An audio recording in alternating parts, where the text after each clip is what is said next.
నిద్ర లేదు, సుఖం లేదు, దెబ్బ మీద దెబ్బ. లైఫ్ లో ఏం జరుగుతుందో నెక్స్ట్ తెలుసుకోవాలంటే నా యాంగ్జైటీతో చచ్చిపోయేలా ఉన్నాను. కొంచెం స్క్రిప్ట్ లీక్ చేస్తావా ప్లీజ్? సరే రాసుకో. నువ్వు యూఎస్ వెళ్ళడానికి ప్రిపేర్ అవుతున్నావు కదా? అవును, ఎప్పుడు వెళ్తాను? వెళ్ళవు, వీసా రిజెక్ట్ అవుతుంది. కనీసం లండన్ వెళ్తానా? లాటరీ తగలదే. ఆఫీస్లో ఏదో ప్రమోషన్ కోసం కూడా వెయిట్ చేస్తున్నావు కదా?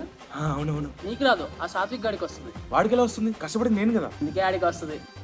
నువ్వు శ్రీనివాస్ గారికి 20,000 అప్పిచ్చావు కదా? రేపు ఇచ్చేస్తాను చెప్పి. అవి వెనక్కి రావుగా. ఎందుకు? చేతిలో నుంచి అవుట్ గోయింగ్, ఇన్కమింగ్ ఉండదు. మీరు ఏదో ట్రిప్ ప్లాన్ చేశారు కదా? చాలా కష్టపడి మరీ సెట్ చేశాను. అరే రే, కానీ నువ్వు వెళ్ళవే. ఏ? అదంతే. నేను అసలు ఇల్లన్న కడతానా?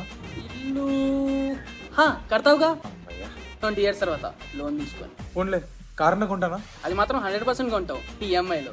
బెంజా? వ్యాగనర్. సర్లే ఏదోటి. నా లైఫ్ లో ఏదైనా మంచి ఎలిమెంట్ ఉందంటే అది నా గర్ల్ ఫ్రెండే. ఏయ్, అదే పెద్ద టాక్సిక్ రా బాబు. రేయ్, నా గర్ల్ ఫ్రెండ్ ఉండండి, చంపేస్తా. చెప్పాలా వద్దా? చెప్పు. 6 months లో బ్రేకప్ అయిపోద్ది. అసలు నాకు ఒక్క హ్యాపీ మూమెంట్ కూడా లేదా? నెక్స్ట్ మంత్ అయితే గెట్ టుగెదర్ ప్లాన్ చేసావుగా, అది నీ లైఫ్ లోనే మెమరబుల్ మూమెంట్. పండగ చేసుకో. థ్యాంక్స్ అయ్యా. ఆ తర్వాత మీరు ట్రంక్ అండ్ డ్రైవ్ లో దొరికిపోతారు. ఇల్లన్నా ఇల్లాగైతే ఎల్లాగన్నా స్టోరీ మళ్ళీ రిపీట్